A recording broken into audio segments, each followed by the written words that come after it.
नमस्कार, मैं हूं डॉक्टर मुनेश अरोड़ा। आज हम आए हैं एक विशेष टॉपिक पर बात करने के लिए, जिसके ऊपर हमने पहले भी बात की है। उदयपुर का भविष्य। उदयपुर के भविष्य के अंदर बहुत सी प्रॉब्लम्स हैं, जिसके बगैर अगर उनको एड्रेस नहीं किया समय पर, तो वो जाके एक बहुत ज़्यादा प्रॉब्लम बन जाएगी शहर के लिए, उनके नागरिकों के लिए। ऐसे में एक अनुभवी नाम मेरे पास था, हंसराज जी चौधरी। हंसराज जी चौधरी किसी परिचय का मुतराज नहीं है, क्योंकि हमने उनको 10 साल तक बीसीसीआई में देखा। एक्स प्रेसिडेंट हैं बीसीसीआई के। और मैं हंसराज जी चौधरी को जब से जानता हूँ, जब से वो प्रिंटिंग लाइन में थे, और 95 में मैं पीएचडी कर रहा था एफएमएस में। और मेरे मित्र थे सुरेंद्र जी, वो इनके भी खास मित्र थे, सुरेंद्र जी। तो हमारी मुलाकात हुई थी 95 में। एक साहब थे, पीके जैन साहब थे। हंसराज जी चौधरी वर्तमान में ओपर पिंटो पैक प्राइवेट लिमिटेड के चेयरमैन हैं। इसके अलावा रोटरी मेवात जो बना, उसके वो फाउंडर प्रेसिडेंट है। साथ साथ विद्या भवन जो सोसाइटी है, उसके वर्तमान में वाइस प्रेसिडेंट है। लाइफ लॉन्ग मेंबर है, एजुकेशन से जुड़ा हुआ है।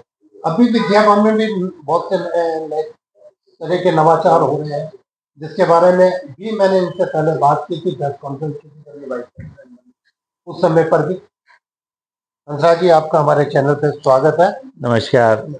यस सर, आप बता रहे थे कि इंडस्ट्री की जो पोजीशन है उसको डेवलप करने के लिए जो जमीनों का रेट है वो बहुत ज्यादा है, उसको आगे आप कैसे सॉल्व करेंगे? तो उसके लिए सरकार से हमने बहुत कोशिश की और सरकार ने भी हमारे साथ कुछ मदद की, और रिको से हमने कुछ एरिया, जैसे मावली में थे, आमली में एक इंडस्ट्रियल एरिया किया, एक कोटड़ा, एक गोंदा अभी बनाए, बट वो मूर्त रूप ले नहीं पाए अभी तक। में इंडस्ट्री एरिया की शायद ये पहली बार बात कर रहे हैं कि कोटड़ा जैसी जगह पे इंडस्ट्री लाने की बात हो रही थी, बट इसका मूर्त रूप से पूर्व सरकारों ने भी काम किया और इन सरकारों ने काम करने की कोशिश की, लेकिन सक्सेस नहीं मिली। कि बहुत सारे लोग, अभी तक हमने वो जितनी डिमांड की भाई जमीन हमको मिल जाए, तो वहाँ का जो लोकल लोग जो माइग्रेट होकर बाहर जा रहा है, वो कम से कम यही मिल जाए, उसको रोजगार मिल जाए।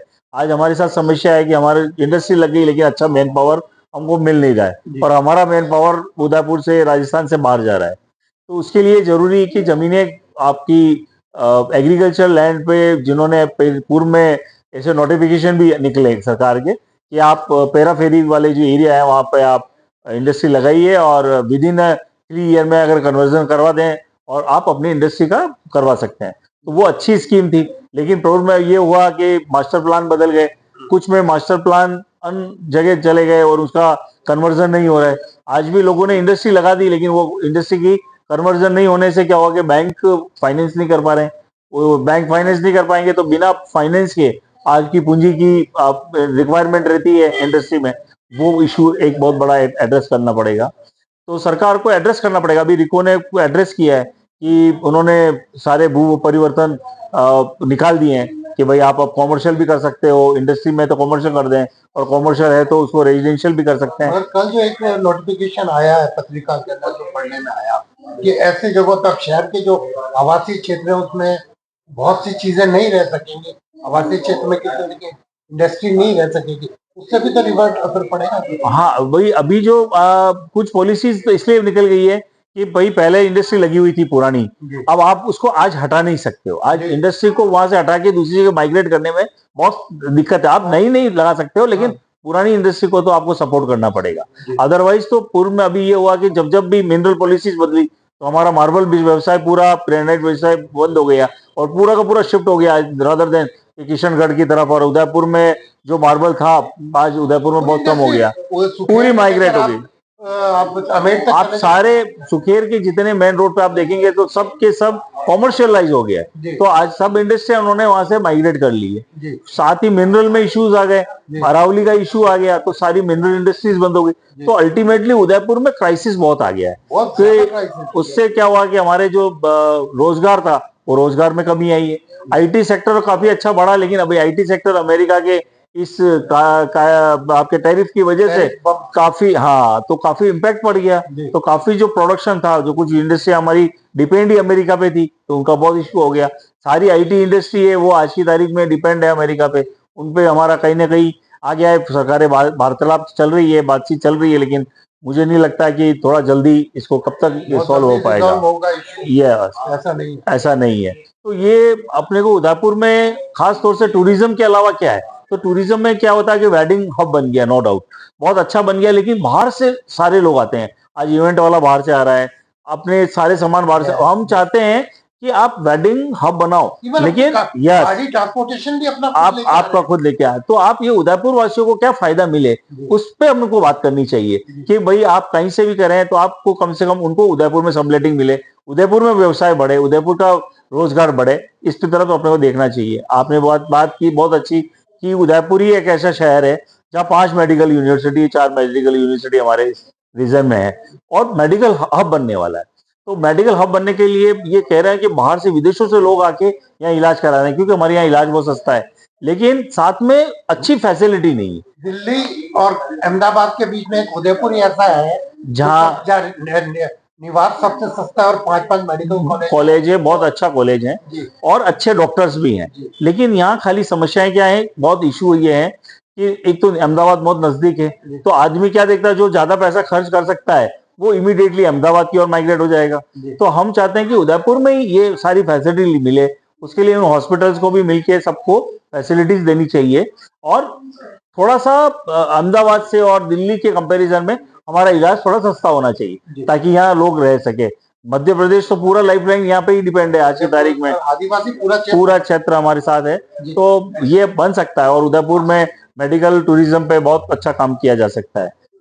चौधरी साहब, सबसे बड़ी बात जो आपने इंडिकेशन दिया, आदिवासी क्षेत्र जैसे कोटड़ा में इंडस्ट्रियल एरिया, झाड़ोल, पलासिया, जितना ट्राइबल बेल्ट है, इसमें इंडस्ट्री डेवलप हो जाए तो जो आज हमारा जो आदिवासी है वो रोजगार के लिए माइग्रेट होकर गुजरात जा रहा है, उसको कैसे अपन बहुत अच्छा है आपका प्रश्न है। और हम लोगों ने स्पेशली सरकार के समय में हमने ये प्रपोजल्स दिए थे, तो वहाँ खाली 2 इशू आ रहे हैं। एक तो आदिवासी एरिया होने से हिली एरिया ज्यादा है, तो हिल पॉलिसी आ गई, तो वहाँ आप कन्वर्जन कर नहीं सकते। तो अगर सरकार ऐसा डाटा अगर निकाले तहसीलदार, पटवारी और एसडीओ के माध्यम से, और पता लगाए कि इस तरह की कौन सी जमीनें हैं जो सरकार इंडस्ट्री लगाने के लिए दे सके, और हमको कम लागत पे अगर ये जमीन दे देती है, तो मुझे लगता है कि हमारे यहाँ युवा बहुत है जो इंटरप्रेन्योर बनना चाहते हैं, जो सर्विस छोड़ के यहाँ पे अपना काम करना चाहते हैं।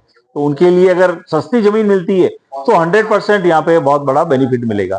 साथ ही हमारे यहाँ इलेक्ट्रिसिटी का बड़ा इशू है, तो मैं सरकार मेहनत कर रही है कि सोलर पे हम बहुत बड़ा काम कर रहे हैं।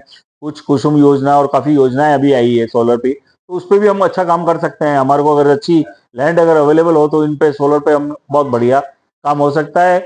और अपना खुद का इलेक्ट्रिसिटी का एक इशू है, क्योंकि सारी, मुझे याद है उदयपुर में जो अच्छी इंडस्ट्री थी वो खाली माइग्रेट इसीलिए वहां हो गई अहमदाबाद की तरफ कि जो उनको अच्छा, इलेक्ट्रिसिटी बहुत महंगा था। हमारे यहाँ पाइपलाइन नहीं है, गैस की पाइपलाइन नहीं, अगर गैस पाइपलाइन आ जाती है तो जो इंडस्ट्री वहां माइग्रेट हो गई वो वापस यहाँ आ जाएगी। कि हमारे यहाँ नार कलर कोटिंग है, सिक्योर मीटर है, बड़ी बड़ी कंपनियां उन्होंने सबने माइग्रेट करके आज की तारीख में वो वहां चली गई है अहमदाबाद में। तो ये फैसिलिटी अगर राजस्थान सरकार हमको मुहैया करा दे तो मैं चाहता हूं कि ये बहुत बढ़िया सक्सेसफुल अपन कर सकते हैं।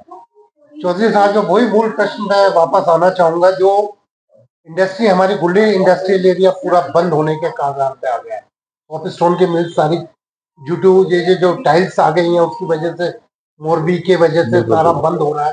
अब रॉ मटेरियल ही वहां जा रहा है, तो यहाँ का जो रिक्वायरमेंट था पिछले का वो बंद हो चुका है। मार्बल इंडस्ट्री बंद हो चुकी है, लोगों के पैसे लगे हुए हैं, लोगों के पास आज खाने के लिए भी दिक्कत आ रही है। आपका मेरे पास एक उदाहरण आया जिसकी 7 इंडस्ट्री है मार्बल की और इसकी, वो आज कह रहा है कि मेरा किसी भी रेट पे बेचने को तैयार हूँ, कोई खरीदार नहीं मिल रहा, उसको कैसे सरवाइव किया जाए? बस उसके लिए देखो 2 ही कारण हो सकते हैं। एक तो सरकार को इस बारे में निर्णय लेना चाहिए कि जो 18% जीएसटी है उसको थोड़ा जीएसटी कम करे मार्बल सेक्टर में। 2 स्लैब में आ गई है। हाँ, अभी 2 स्लैब में आ गई है, लेकिन फिर भी आज 18% थोड़ा महंगा है, वो उसको सब्सिडाइज कर दे। मिनरल में कुछ कोर्ट केसेस में है जो हाई कोर्ट, सुप्रीम कोर्ट में अब लगे हुए हैं रीट्स, अब वो थोड़ा डिसीजन जितना जल्दी हो गए अरियावली पे किस तरह से उस पर डिसीजन दें तो ये सारी इंडस्ट्रियां वापस चल पाएगी। अभी सबसे बड़ा समस्या है कि हमारा रॉ मटेरियल है वो जिसकी माइन से चल रही है, बस उनमें अच्छा मटेरियल अगर नहीं निकल रहा है, बारिश के कारण बंद हो जाता है, तो बाद 4-5 महीने आपके बारिश में पानी की वजह से भी काफी आपका इंडस्ट्री में माइनिंग में सेक्टर में फर्क पड़ता है। अब सारा मटेरियल गुजरात जा रहा है जहाँ प्रोसेसिंग यूनिट लगी हुई है। हमारे यहाँ प्रोसेसिंग यूनिट लग सकती है लेकिन हमारे यहाँ इलेक्ट्रिसिटी बहुत महंगी, कट कट बहुत है हमारे यहाँ। इलेक्ट्रिसिटी का कट इतना है कि एक इंडस्ट्री सर्वाइव नहीं हो पा रही है। अगर आपको कंटिन्यूअस इंडस्ट्री चाहिए, क्योंकि इस तरह के जो प्लांट है गुजरात में इसलिए है सर्वाइव हो रहा है कि वहाँ इलेक्ट्रिसिटी कट होती नहीं है, या होती है तो उनको बोला जाता है कि भाई वीक में या 15 दिन में या महीने में एक दिन का कट ऑफ होगा, तो इंडस्ट्री उसके हिसाब से प्लान कर लेती है। हमारे यहाँ all of sudden cut off बहुत ज्यादा है, वो बहुत बड़ा एक इशू है। एक और बात के लिए उदयपुर जो जूझ रहा है, जो उदयपुर का भविष्य निर्भर करता है, वो पर्यटन है, जिसका अपन ने जिक्र किया। मगर मैंने सांसद महोदय से और मंत्रियों से कई बार बात की कि साउथ से उदयपुर पूरा कटा हुआ है, ना तो ट्रेन ट्रांसपोर्ट जो आने का साधन है वो अहमदाबाद असारवा तक गाड़ी जा रही है। पता नहीं कौन सी लॉबी काम कर रही है जो उदयपुर को साउथ से नहीं जुड़ने देना चाह रही। ये बात मैंने आपके समय भी बिल्कुल बिल्कुल कार्गो के लिए मैंने कहा था, कार्गो जो फैमिली से जा रहा है वो महंगा पड़ रहा है। अगर यहाँ से अहमदाबाद होके जाएगा या श्यामला जी से मोड़ासा एक लाइन 35 किलो का है, 35 किलोमीटर का। बिल्कुल सही कहा आपने, आपके समय बात हुई थी, बिल्कुल सही कहा उसमें आपने। भी कोई प्रोग्रेस? फैमिली कंटेनर वाला भी बड़ा अच्छा भाई चाले करूँगा, अभी स्टार्ट होने की कगार पे है, लेकिन उसमें कुल सारी शिपिंग लाइन की वो हमारे पास अवेलेबिलिटी है नहीं उनकी कंटेनर्स की, तो वो उस पर काम चल रहा है। तो मोस्ट प्रोबेबली अगर ये सक्सेस हो गया तो कंटेनर का तो ट्रेन से हमारा जाना सक्सेसफुल हो जाएगा। लाइन ओपन हो तब ना? लाइन ओपन होने के लिए अभी सब हमारे सांसद महोदय को भी हमने भी रिप्रेजेंटेशन दिया था पिछली बार, और रेल मंत्री आए थे। तो मोस्ट प्रोबेबली इस बार जो लग रहा है कि 5-6 ट्रेन जो साउथ जोड़ने का काम है, आप जो कह रहे हो बहुत जरूरी है कि अगर हमारी ट्रेन यहाँ से चेन्नई सीधी अगर ट्रेन मिल जाए, बैंगलोर हमारे को सीधा अगर ट्रेन मिल जाता है तो बहुत बड़ा है। पूना भी बहुत बड़ा है। तो कुछ एयरलाइंस ने तो अच्छा काम कर लिया, लेकिन ट्रेन से हमारा मटेरियल जाता है। ने तो फिर धोखा दे दिया। हाँ, उदयपुर से पुणे की जो फ्लाइट शुरू होनी थी वो बंद हो गई। क्या कारण है? आप जैसे लोग भी अगर अब वो सबसे बड़ा ये थे हंसराज जी चौधरी, जो बता रहे थे कि उदयपुर में जो प्रॉब्लम्स हैं वो किस तरह की हैं। पर्यटन के अंदर भी जो ट्रैफिक आना चाहिए वो नहीं है, वो डायरेक्ट कनेक्टिविटी की वजह से पर्यटक यहाँ नहीं पहुंच रहा। मेडिकल हब बनाने के लिए, यहाँ पे इलाज सस्ता हो, इसके लिए भी वो बातें कर रहे हैं। आदिवासी क्षेत्रों में इंडस्ट्री पनपे, इसके लिए कोटड़ा, गोगुंदा, झाड़ोल, फलासिया, लसाड़िया, जितने भी आदिवासी एरिया हैं उनमें इंडस्ट्रियल जमीनों को कन्वर्ट किया जाए, सामान्य जमीनों से इंडस्ट्रियल जमीन में कन्वर्ट किया जाए, इंडस्ट्री वहाँ पे डेवलप हो। इसके साथ साथ जो इंडस्ट्री सिक हो गई है उसके अंदर मेजर कारण है जो जीएसटी 18% के स्लैब में वो आ रही है, जिसकी वजह से वो आज बंद होने के कागार पर।